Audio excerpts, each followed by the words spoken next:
Hello everyone.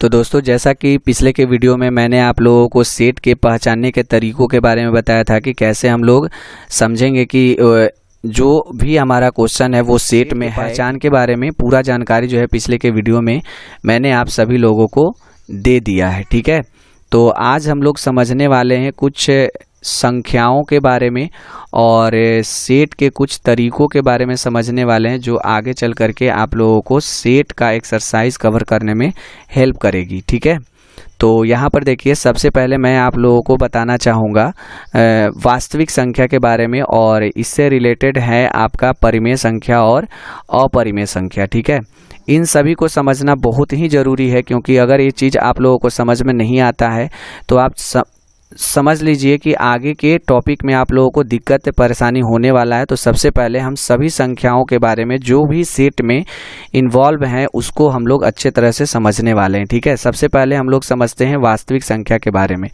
ठीक है, वास्तविक संख्या के बारे में। वास्तविक संख्या, देखिए दोस्तों, वास्तविक संख्या को हम लोग इंग्लिश में बोलते हैं रियल नंबर बोलते हैं। ठीक है, इसे क्या बोला जाता है? रियल नंबर बोला जाता है। ठीक है, रियल नंबर कहते हैं। अब देखिए, वास्तविक संख्या को रियल नंबर कहते हैं, लेकिन इसको जो है हम लोग कैसे पहचानेंगे, या इसका पहचान की क्या है, या कहते किसको हैं हम लोग? सबसे पहले मैं आप लोगों को बता देता हूं, जो भी नंबर सिस्टम होता है जहां पर हम लोग संख्याओं के बारे में अध्ययन करते हैं, जहां ढेरों सारी संख्याएं होती हैं, उन संख्याओं को जनरली दो वर्गों में बांट दिया गया। एक वर्ग का नाम दिया गया वास्तविक संख्या और दूसरा वर्ग का नाम दिया गया काल्पनिक संख्या। ठीक है, तो वास्तविक संख्या को हम लोग रियल नंबर कहते हैं, और इसे प्रायः हम लोग कैपिटल आर के द्वारा कहीं पर भी सूचित कर सकते हैं। यानी कैपिटल आर कहीं पर लिखा हुआ है तो उसका मतलब हो जाएगा वास्तविक संख्या होता है। ठीक है, वास्तविक संख्या का मतलब होता है, मैं यहाँ पर बता देता हूँ। ठीक है, वैसी संख्या जिसका वर्ग, ठीक है, यहाँ पर मैं लिख देता हूँ, वैसी संख्या जिसका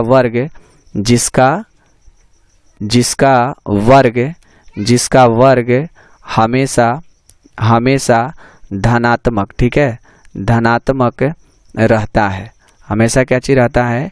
धनात्मक रहता है। उसे हम लोग क्या बोलते हैं? वास्तविक संख्या कहते हैं। उसे वास्तविक संख्या कहते हैं। वास्तविक संख्या कहते हैं। ठीक है, इतना बात समझ में आया? अब देखिए, एग्जाम्पल के थ्रू मैं आप लोगों को बता देता हूँ। एग्जाम्पल में आप लिख सकते हैं 1 लिख सकते हैं, 2 लिख सकते हैं, 1/2 लिख सकते हैं, -3/2 लिख सकते हैं। ठीक है, 4 लिख सकते हैं। आप इसमें से किसी भी संख्या का वर्ग करिएगा तो इसका मान हमेशा पॉजिटिव रहने वाला है। आप देख लीजिए, कोई भी संख्या ले लीजिए, -5 ले लीजिए। अगर इसको चेक करना है कि ये वास्तविक संख्या है या नहीं तो -5 का आप स्क्वायर कर लीजिए। -5 का अगर स्क्वायर करते हैं तो इसका मान हमेशा क्या में आने वाला है? प्लस में आने वाला है। तब हम बोलेंगे कि -5 जो होगा हमारा क्या चीज रहने वाला है? एक वास्तविक संख्या रहने वाला है। ठीक है, यहाँ तक बात समझ में आया? चलिए, वास्तविक संख्या को किस लेटर के द्वारा सूचित करते हैं? तो कैपिटल आर के द्वारा सूचित करते हैं। इसको दोस्तों याद रखिएगा, क्योंकि चैप्टर को बनाते समय इन सभी का प्रयोग होने वाला है। ठीक है, इसके बाद देखिए, इसके बाद हम लोग पढ़ने वाले हैं परिमेय संख्या के बारे में। इससे तो आप लोग भली भांति परिचित होंगे, परिमेय संख्या के बारे में। ठीक है, मैं आप लोगों को यहाँ पर फिर से एक बार बता देता हूँ। परिमेय संख्या जो होता है किसे कहते हैं? ऐसे परिमेय संख्या के बारे में बोला जाता है कि वैसी संख्या जिसे P/Q के रूप में लिखा जा सके, और Q = नॉट 0 होना चाहिए, तथा P और Q के बीच में 1 के अतिरिक्त कोई दूसरा उभयनिष्ठ गुणनखंड नहीं होना चाहिए। उसे हम लोग क्या बोलेंगे? परिमेय संख्या बोलेंगे। इसको हम लोग बोलते हैं रेशनल नंबर बोला जाता है। ठीक है, रेशनल नंबर इसको हम लोग बोलते हैं, रेशनल नंबर बोला जाता है। समझ रहे हैं बात?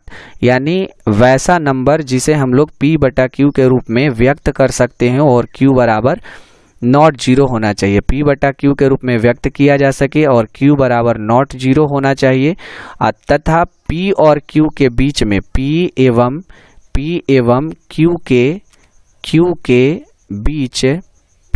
Q के बीच एक के अतिरिक्त ठीक है, एक के अतिरिक्त कोई दूसरा उभयनिष्ठ, ठीक है, दूसरा उभयनिष्ठ गुणनखंड नहीं हो, उभयनिष्ठ गुणनखंड न हो, ठीक है, गुणनखंड न हो, उसे क्या कहते हैं हम लोग, परिमेय संख्या कहते हैं। जैसे एग्जाम्पल में हम लोग लिख सकते हैं, एग्जाम्पल में कितना लिख सकते हैं, 1/2 लिख सकते हैं, 3/4 लिख सकते हैं, माइनस रूट अंडर 25 बटा कितना लिख सकते हैं, 3 लिख सकते हैं। ये सभी के सभी आपके परिमेय संख्या होंगे, क्योंकि इन सभी को आप p बटा q के रूप में लिख सकते हैं, ठीक है। और देखिए यहाँ पर एक चीज और मैं आप लोगों को बताता हूँ कि परिमेय संख्या को प्रायः जो है, परिमेय संख्या जितने भी होते हैं उनको प्रायः हम लोग q के द्वारा सूचित करते हैं। परिमेय संख्या को किस लेटर के द्वारा सूचित किया जाता है, q के द्वारा सूचित किया जाता है। बात समझ में आया। इसके बाद हम लोग समझ लेते हैं दोस्तों अपरिमेय संख्या के बारे में कि अपरिमेय संख्या आपका क्या होता है, ठीक है। तो चलिए दोस्तों समझते हैं अपरिमेय संख्या के बारे में कि अपरिमेय संख्या आखिर होता क्या चीज़ है। वैसे तो आप लोगों को जानकारी होगी ही कि अपरिमेय संख्या जो होता है किसे हम लोग कहते हैं। जनरली बोला जाता है अपरिमेय संख्या के बारे में कि वैसी संख्या, ठीक है, मैं यहाँ पर लिख देता हूँ अपरिमेय संख्या, ठीक है, अपरिमेय संख्या के बारे में दोस्तों बोला जाता है कि वैसी संख्या जिसे हम लोग p बटा q के रूप में नहीं व्यक्त कर सकते हैं या जिनका वर्गमूल ज्ञात नहीं किया जा सकता है, उन्हें हम लोग क्या बोलते हैं, अपरिमेय संख्या बोलते हैं, ठीक है। बात समझ में आया। अब देखिए यहाँ पर अपरिमेय संख्या को बोलते हैं इरेशनल नंबर, इरेशनल नंबर इसको कहा जाता है, इरेशनल नंबर इसको हम लोग बोलते हैं, ठीक है। और अपरिमेय संख्या को हम लोग p बटा q के रूप में नहीं लिख सकते हैं, ठीक है, नहीं लिख सकते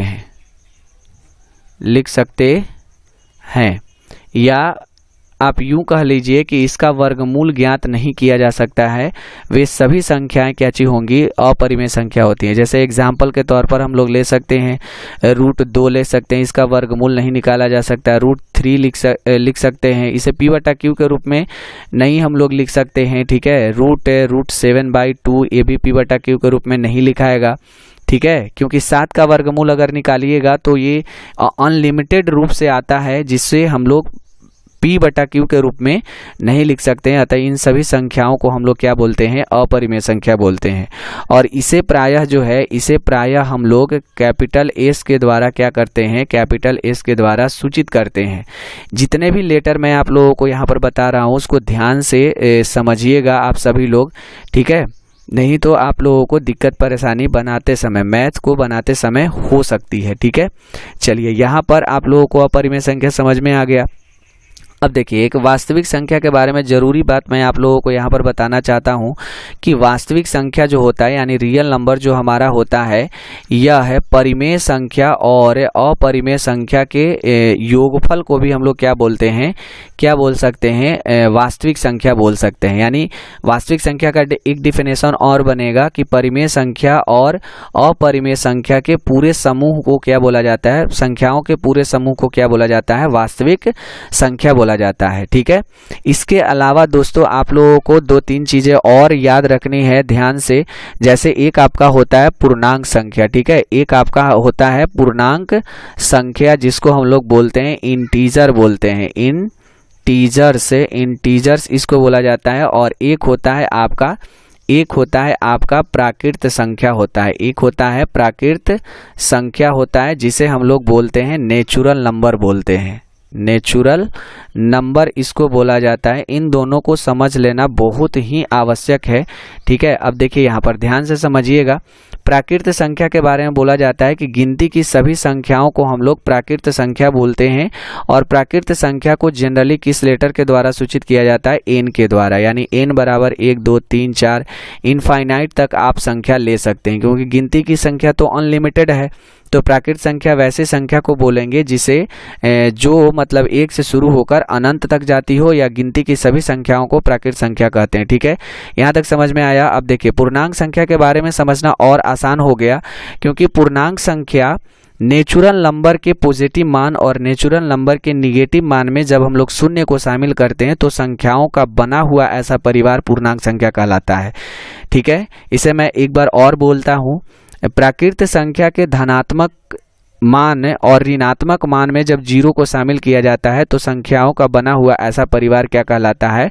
पूर्णांक संख्या कहलाता है। जैसे यहाँ पर देखिए 1, 2, यहाँ पर 3 हो गया, 4 हो गया, 5 हो गया, इसको हम अनंत तक ले लेते हैं, ठीक है, इनफाइनाइट तक ले लेते हैं। और इधर देखिए -1 हो गया, फिर -2 हो गया, फिर -3 हो गया, फिर आपका -4 हो गया, फिर आपका -5 हो गया। इस तरह से इसको हम इधर इनफाइनाइट तक ले लेते हैं, ठीक है। अब इन दोनों के बीच में जब शून्य को शामिल किया जाएगा तो संख्याओं का बना हुआ ऐसा परिवार पूर्णांक संख्या कहलाएगा, यानी इंटीजर बोलेंगे इसे हम लोग, ठीक है। अब यहाँ पर ध्यान दीजिएगा, इसमें 2 तरह के संख्याएं होती हैं। सबसे पहले मैं आप लोगों को बता देता हूँ कि जो पूर्णांक संख्या होता है इसे प्रायः हम लोग कैपिटल जेड के द्वारा सूचित करते हैं। किसके द्वारा सूचित करते हैं? कैपिटल जेड के द्वारा इनको क्या किया जाता है? सूचित किया जाता है। ये बात हमेशा याद रखिएगा। कुछ लोगों के माइंड में ऐसा चल रहा होगा कि रियल नंबर था तो उसे आर के द्वारा सूचित कर दिया गया है, तो इसे हम लोग आई के द्वारा सूचित कर सकते हैं या नहीं कर सकते हैं, क्योंकि इसका पहला लेटर तो आई से शुरू हो रहा है, ठीक है। तो मैं आप लोगों को बता देता हूं कि कुछ ऐसे भी मतलब संख्या होते हैं, कुछ ऐसे संख्या होते हैं जिनको प्रथम लेटर के द्वारा उसे व्यक्त नहीं किया जाता है, ठीक है, बात समझ रहे हैं।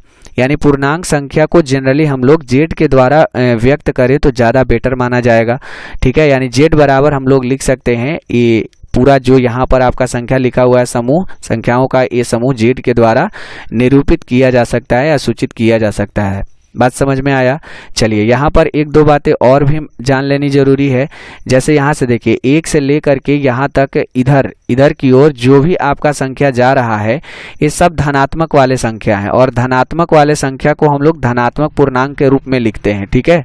धनात्मक पूर्णांक को जनरली हम लोग जेड प्लस के द्वारा सूचित कर देते हैं।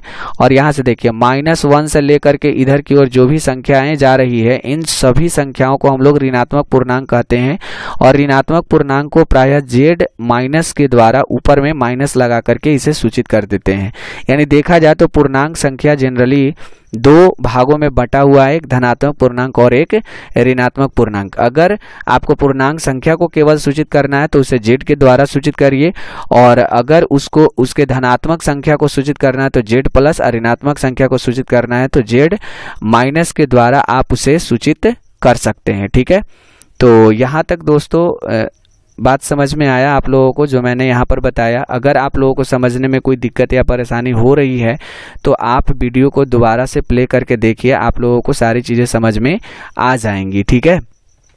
अब इसका हम लोग एक ओवरव्यू देख लेते हैं। हम लोगों ने प्राकृत संख्या को, ठीक है, प्राकृत संख्या को, प्राकृत यहाँ पर मैं लिख देता हूँ, प्राकृत संख्या को हम लोगों ने किस लेटर के द्वारा सूचित किया? एन के द्वारा सूचित किया।